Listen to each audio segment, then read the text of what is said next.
അസ്സലാമു അലൈക്കും വറഹ്മത്തുള്ളാഹി തആല വബറകാതുഹു. ഈജിപ്തിലെ ഉംറയ്ക്ക് പോകാൻ വേണ്ടി ഒരുങ്ങിക്കൊണ്ടിരുന്ന നല്ലൊരു മനുഷ്യനുണ്ടായിരുന്നു. അന്ന് അദ്ദേഹത്തിന് ഉറങ്ങിയ സമയത്ത് ഒരു സ്വപ്നം കാണാണ്.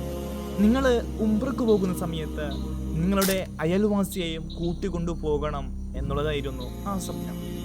അദ്ദേഹം അന്ന് ആ സ്വപ്നത്തെ വലിയൊരു കാര്യമായി എടുത്തില്ല. എന്നാൽ പിറ്റേ ദിവസവും രണ്ടാം ദിവസവും അതേ സ്വപ്നം കാണാണ്.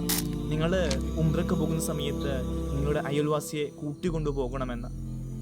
ഈ നല്ല മനുഷ്യൻ അത്ഭുതപ്പെട്ടു പോയി.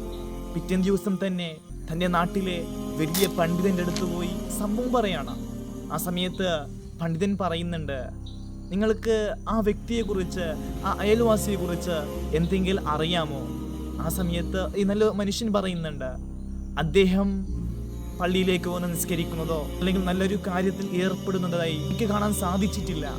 ആ സമയത്ത് ആ പണ്ഡിതന് ഈ നല്ല മനുഷ്യൻ പോകുന്ന സമയത്ത് പറയുന്നുണ്ട്, മൂന്നാം പ്രാവശ്യം ഇന്ന് രാത്രി നിനക്ക് ആ സ്വപ്നം കാണണമെങ്കിൽ നിങ്ങൾ തീർച്ചയായും ആ അയൽവാസിയെ ഉംറയ്ക്ക് കൂട്ടിക്കൊണ്ടു പോകണമെന്ന് പണ്ഡിതൻ പറയാണ്. അങ്ങനെ ഈ നല്ല മനുഷ്യന് വീട്ടിലേക്ക് പോവാണ്. അന്ന് രാത്രിയും അതേ സ്വപ്നം കാണാണ്.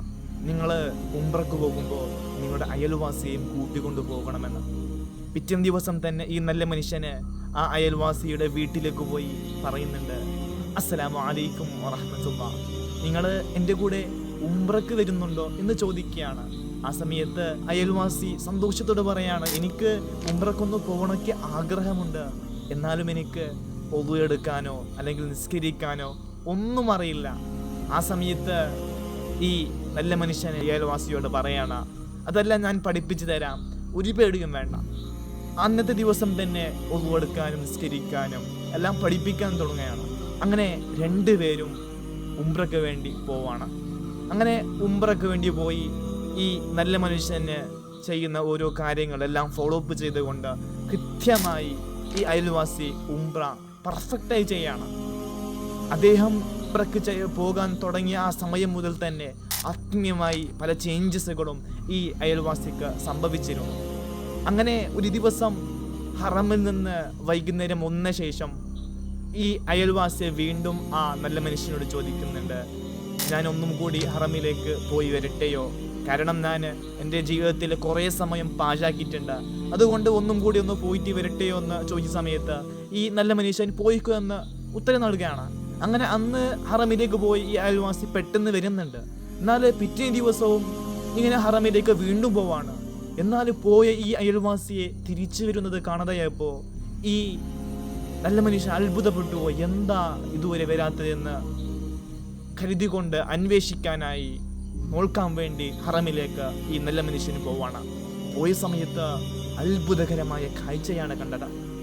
ഈ മനുഷ്യന്, ഈ അയൽവാസി കഅബയിലേക്ക് ചേർന്നുകൊണ്ട് അള്ളാഹുവിലേക്ക് സുജൂദിലായി അള്ളാഹുവിലേക്ക് മടങ്ങിയ വഫാത്തായ മരണപ്പെട്ട ആ കാഴ്ചയാണ്, സുജൂദിലായി മരണപ്പെട്ട കാഴ്ചയാണ് ഈ നല്ല മനുഷ്യന് കാണുന്നത്. അദ്ദേഹം അത്ഭുതപ്പെട്ടു പോയി.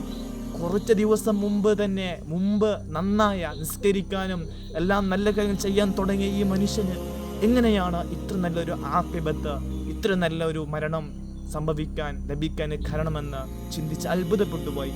പിന്നീട് വീട്ടിലേക്ക് പോയ സമയത്ത് ആ അയൽവാസിയുടെ ഭാര്യയോട് ഈ നല്ല മനുഷ്യന് വിഷയം അറിയിക്കുന്നുണ്ട്. ഈ നല്ല മനുഷ്യൻ ചോദിക്കുന്നുണ്ട്, എന്താണ് അത്ര നല്ലൊരു മരണം ലഭിക്കാൻ കാരണം? ആ സമയത്ത് ആ അയൽവാസിയുടെ ഭാര്യ പറയുന്നുണ്ട്, അദ്ദേഹം എല്ലാ മാസവും നമ്മുടെ വീട്ടിൻ്റെ അടുത്തൊരു പാവപ്പെട്ട ഒരു വൃദ്ധയായ ഒരു സ്ത്രീയുണ്ട്, അദ്ദേഹത്തിന് ചെലവ് കൊടുക്കുന്നത് ഈ എൻ്റെ ഭർത്താവായിരുന്നു. ഒരു ദിവസം ആ വൃദ്ധയായ സ്ത്രീ പ്രാർത്ഥിച്ചതായി ഞാൻ കേട്ടിട്ടുണ്ട്, നിനക്ക് അള്ളാഹു നല്ല അന്ത്യം തരട്ടെ, നിനക്ക് അള്ളാഹു നല്ലൊരു അന്ത്യം തരട്ടെ എന്ന് പ്രാർത്ഥിച്ചത് ഞാൻ കേട്ടിട്ടുണ്ട്. ആ പ്രാർത്ഥനയായിരിക്കാം.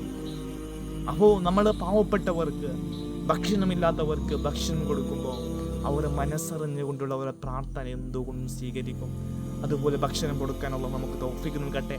മരിക്കുന്ന സമയത്ത് കാമില ഈമാനോടുകൂടി മരിക്കാൻ അള്ളാഹു നമുക്ക് തൗഫീഖ് നൽകട്ടെ.